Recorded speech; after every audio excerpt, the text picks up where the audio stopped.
Everybody, so I was gonna do an Instagram live and then I totally chickened out because I felt like I sounded like a crazy person, or not crazy person by not talking. So I want to preface this with saying I am not a chef, I'm a home cook.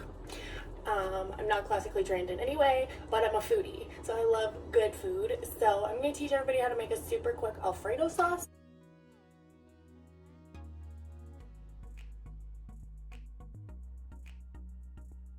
I have my pasta boiling already, and in the time that it takes to cook the pasta and the beans that I'm going to make with it today, because I don't have broccoli apparently, we're going to have homemade Alfredo sauce. So in this pan I have 4 tablespoons of butter, along with 2 cloves of garlic, just cut in half and put in the pan, because we're going to take them out at the end of the cooking time, because we don't really want them in there. It's just to flavor the sauce. So my butter is getting pretty nice and hot now. It's starting to get a little bit foamy, which is what we're looking for. So now I'm going to add in 3 tablespoons of flour. I'm actually going to switch from my wooden spoon to a whisk. So now we need to cook off the flour a little bit, because we need to get rid of the flour taste, because we don't want to eat raw flour taste, because it's not pleasant. So we're going to cook it until it starts to just get a little thicker. It'll smell a little more nutty.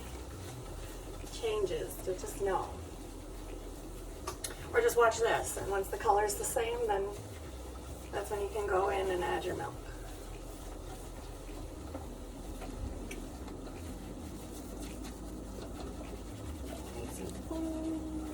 Just waiting for it to thicken up just a little more. With Alfredo sauce, we're not creating a roux that is so thick that we're gonna have like a thick cheese sauce. We're looking to have like a fluid sauce. So the roux never gets truly thick as if you were making macaroni and cheese, but it still needs to be toasted a little bit, because we don't want to have raw flour taste. Raw flour is no good. Just gonna quickly stir the pasta noodles so they don't stick to the bottom of the pot. And I'm just gonna take some frozen vegetables out of the freezer.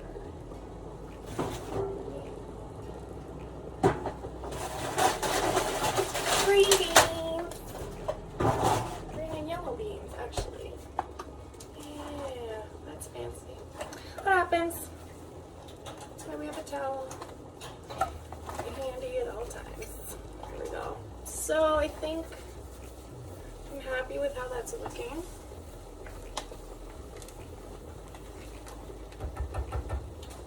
So now I've got 2 cups of whole milk.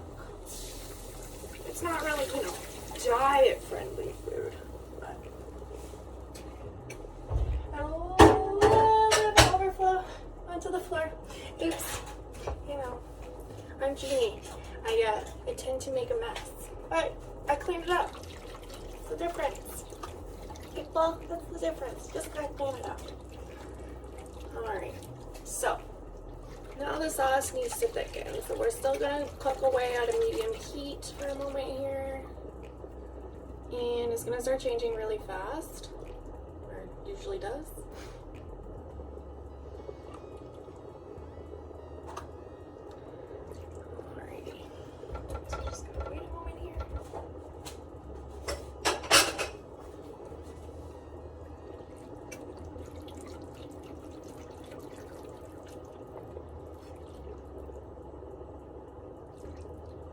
I just want to say I've already got a strainer in the sink. Again with this whisk. It's not my friend today. That's why I have a spoon rest, right? Alright. So I've got a strainer in the sink for the noodles. And then before we strain it, we're going to have to reserve a little bit of pasta water, just in case the sauce gets too thick. So we're just going to wait a little bit longer until the noodles are done cooking. And then I'm going to pour the Parmesan cheese into the sauce. And once that happens, then I can scoop some of the pasta water with that same container. Just gonna rinse my whisk.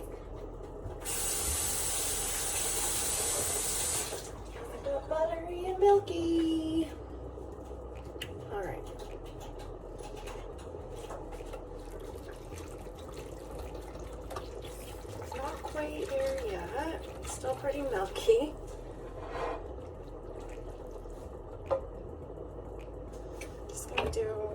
Stir the noodles again. I'm gonna just take one out. And see how close to al dente we are? Because I didn't check the time when I put them in. Because, yeah, disorganized. Home cook, not a chef, remember? Okay. So, we're getting close. About 2 minutes away. So 2 minutes away. And that's when I take broccoli, or in this case, green beans, and I throw them in. Since I'm just making a little bit right now, I'm only using like 1 handful, which is probably like a cup. But ideally, when it's with dinner, we have like 2 cups of broccoli and a chicken breast. And then Trevor has real pasta, and then sometimes I just have the chicken and the, yeah. I try not to eat too many carbs. That's all I'm trying to say.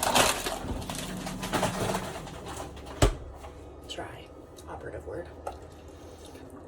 Okay, it's a little less milky now. It's getting a little thicker. So now I'm gonna add in my 3/4 of a cup of Parmesan cheese. All right. Don't forget, those garlic cloves are still in there, so we're gonna have to grab those out pretty soon.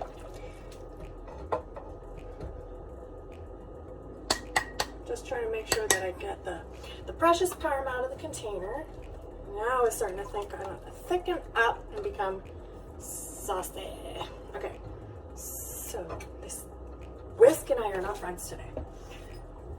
I'm gonna steal a little bit of my pasta water just in case. Set it off to the side, just a little bit, just in case.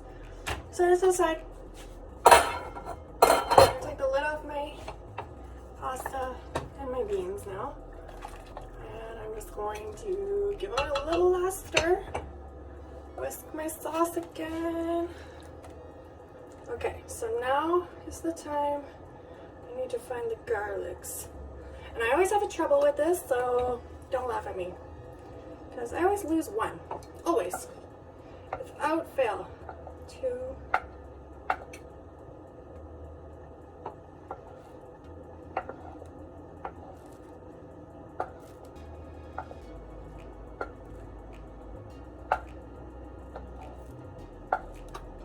See? You can't find them. I always do this to myself. I always mean to do it before I add the cheese to make it a little easier on myself. I always forget. Oh, that's cheese. Don't want to lose that. Alright. Yes. Oh, 3. One was just teeny, I remember. Oh gosh, guys. This happens every time. Like, seriously, every time. But I promise you it's going to be worth it, because this sauce takes just about as long as your pasta's going to take to cook, so why would you use something out of the jar that's got all kinds of preservatives in it and all kinds of other stuff that doesn't need to be in there? Yeah, I just don't get it. Okay, so I'm going to turn off the pasta and the beans and strain them.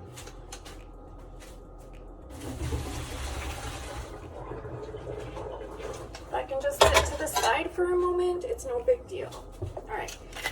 Lots of cracked pepper to taste. We use, I think, lots. And then Trevor, my fiance, goes and loads it to it again. So I guess I'm not doing it right. But that's okay. I'm not mad about it. A little bit of salt. We like our pink salt for finishing and seasoning. I have it in a grinder. I'm getting a little tired of it, actually. You need one of those containers with a lid that has the divided thing for salt and pepper. Yeah, anyway.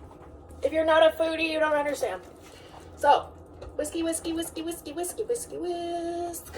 Whiskey, whisk, whiskey, whisk. Whisk, whisk, whisk, whisk. Whisk, whisk, whisk. Whisk, whisk. Everybody's laughing at me. It's fine.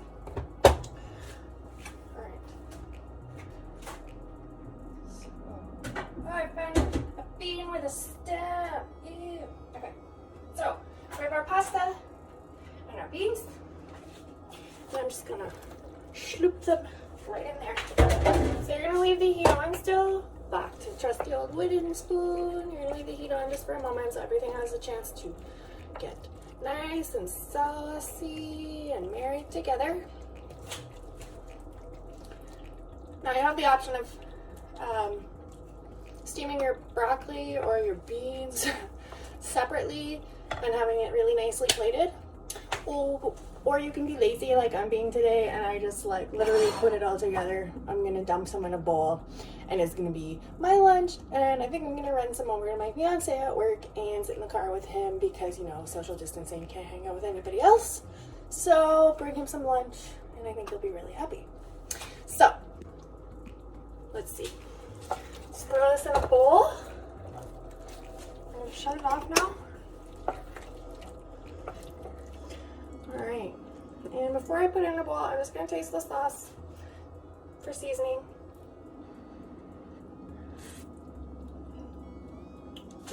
Perfect. So in this case, I didn't need to add any pasta water. It's perfect. It's fluid. It's thick, but it's fluid. It's not milk, but it's not mac and cheese. It's 10 times better. Alright, so just a spoon, any old spoon will do, and this bowl is way too big, so I'm gonna grab my cute bowl. Some noodles, some beans, some beans, some noodles, some beans. Okay, like I'm not having much, just a tiny bit. All right.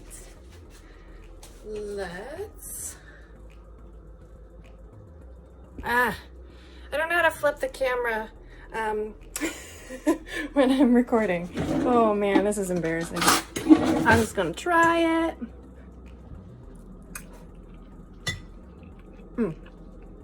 Perfect every time.